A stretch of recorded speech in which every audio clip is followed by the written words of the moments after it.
Hello everyone and welcome back to my channel Codecraft Shop. My name is Sailesh Kushwaha and today we are going to learn about Quarkus. So Quarkus is a new Java based framework which is used for J2EE applications development, and it provides out of the box a lot of features which we are going to discuss in detail.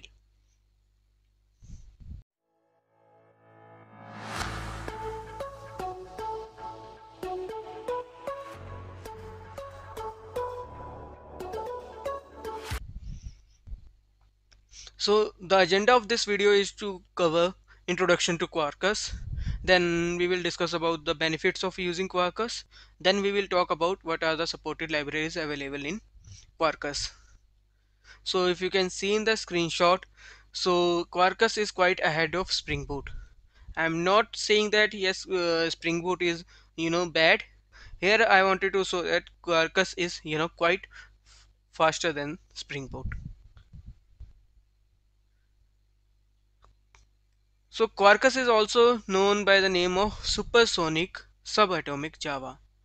So Quarkus is a Kubernetes native Java stack tailored for OpenJDK Hotspot and GraalVM. It is crafted from the best breed of Java libraries and standards. So Quarkus enables Java developers to create applications that are easily deployed and maintained in Kubernetes or any such kind of cloud containers. So it has a better integration with the Red Hat product, which is OpenShift. So we can easily deploy Quarkus applications into OpenShift. So this is the reason why Quarkus is getting popularity nowadays. It is also called supersonic subatomic Java. Quarkus behind the scenes uses Vertex engine, which provides much more efficiency to Quarkus framework. Currently, the latest version of Quarkus is 2.0. Another feature of Quarkus is code compilation on the fly even for Java. So the screenshot itself, explains as why Quarkus is known as supersonic subatomic Java. The feature says that when you compile your code, you need not to kill your existing JVM. Just save your application and just refresh the browser. Your changes will be, displayed onto the browser. So it uses ahead of time compilation concept behind the scenes. So there is no need for wait for long hours in order to get the results and get the output onto the screen. So why should we use Quarkus? So as I discussed earlier, Quarkus provides fast boot time. It has low RSS memory. So in the screenshot you can see that I have compared three applications. One application is created using Spring Boot. The second application is created using Quarkus, and the third application is also created using Quarkus. But the difference is between the second and third is that one is using the OpenJDK and one is using the GraalVM. So if you can see in the screenshot, I have compared it with on two different parameters. One is startup time and memory footprint. So for the same component, that is I have used web component, Spring Boot uses 5 seconds 27 milliseconds to start up the application, while in Quarkus with OpenJVM it uses 1 second and 46 milliseconds. But when we talk about Quarkus with native JVM, that is Graal VM, so it takes less than you know 10 milliseconds to spin up the application.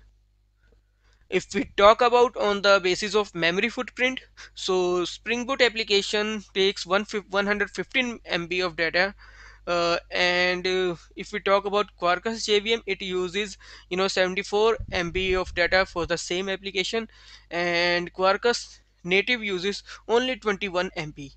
So we can see that there is a huge difference between the startup time and memory footprint if we consider Quarkus based application with Spring Boot applications. So these are the parameters on which we can decide that as which with which technology we can go for developing our Java based applications. Not only the J2E related applications, we can either use it for, you know, microservices architecture as well. So what are the benefits of using Quarkus? So as we discussed that it provides a fast boot up time, low RSS memory, instant scale up, as we have seen that it is having fast boot up time. So it means that we can scale our applications much easily, much faster in Quarkus. High density memory utilization. So high density memory utilization means that in cloud, the cost is based on the memory utilizations and the services which we are using.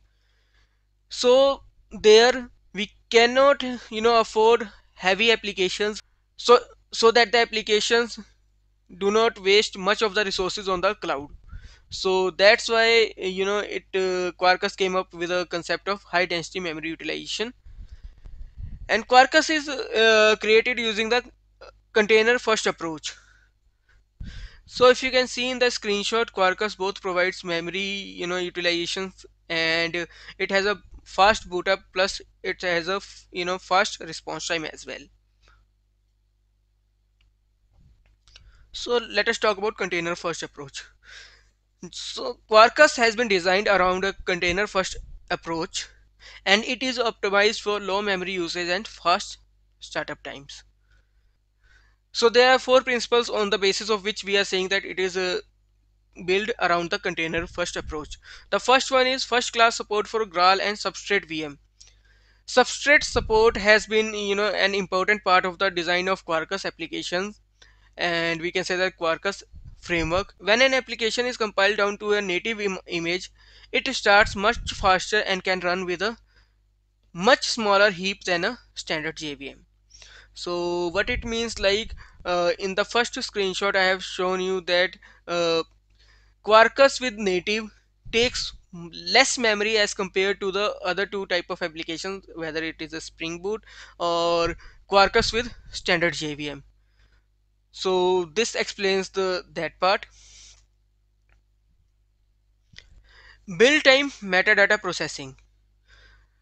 So as much as processing as possible is done as the build time. So your application will contain only the classes that are needed at runtime. This results in less memory usage and faster startup time as all the metadata processing has been already done. So what it means is, like, when running our applications, it only uses those libraries which actually are required. But in case of other frameworks, what happens is, like, they package whatever is in the class path, whatever we are using as a dependency in our project. So they packages all the things, although it is not required on production or any other environment in actual runtime. But this is not the case with Quarkus. Quarkus only packages those classes which are actually needed at runtime. Quarkus also believes that there should be a reduction in reflection uses. So as much as possible, Quarkus tries to avoid reflections, reducing startup time and memory usage. So as we know that reflection, when we use reflections, so there are various internal, things are happening, and that computation can take a lot of time. So we should avoid reflections as much as needed. The first point that we are going to talk about is native image pre-boot. So Quarkus tries to pre-boot as much as of the framework code as needed, so it is not required at the time of actual image boot up. This means that the resulting native image has already run most of the startup code, so which results in fast boot up time of Quarkus based applications. So in Quarkus, imperative and reactive programming styles are unified. So Quarkus combines both the familiar imperative code and the non-blocking reactive style when developing the applications. It says that, imperative and reactive coding should be done in such a way that the code structure remains the same. It is easy to understand whether we are, doing the imperative programming or reactive programming. We can append the same functionality in the same application, like we can have the imperative code as well as the reactive code in the same application. So it has unified both imperative and reactive programming.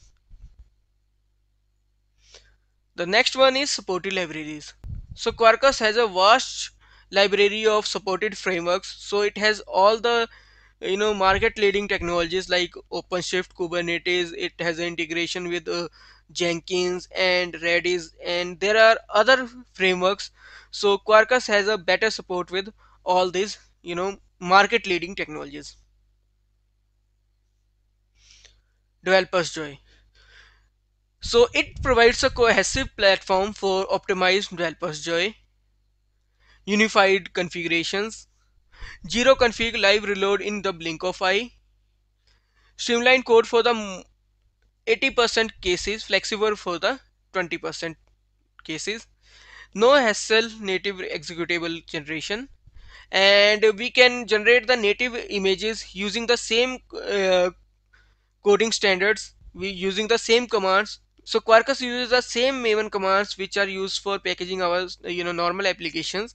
So there is not much difference. We just need to pass a property that is minus p native in order to package the Quarkus related applications. Thank you guys for watching this video. If you haven't subscribed to my channel, then please go ahead and subscribe because it will help you in getting the latest updates whenever I upload.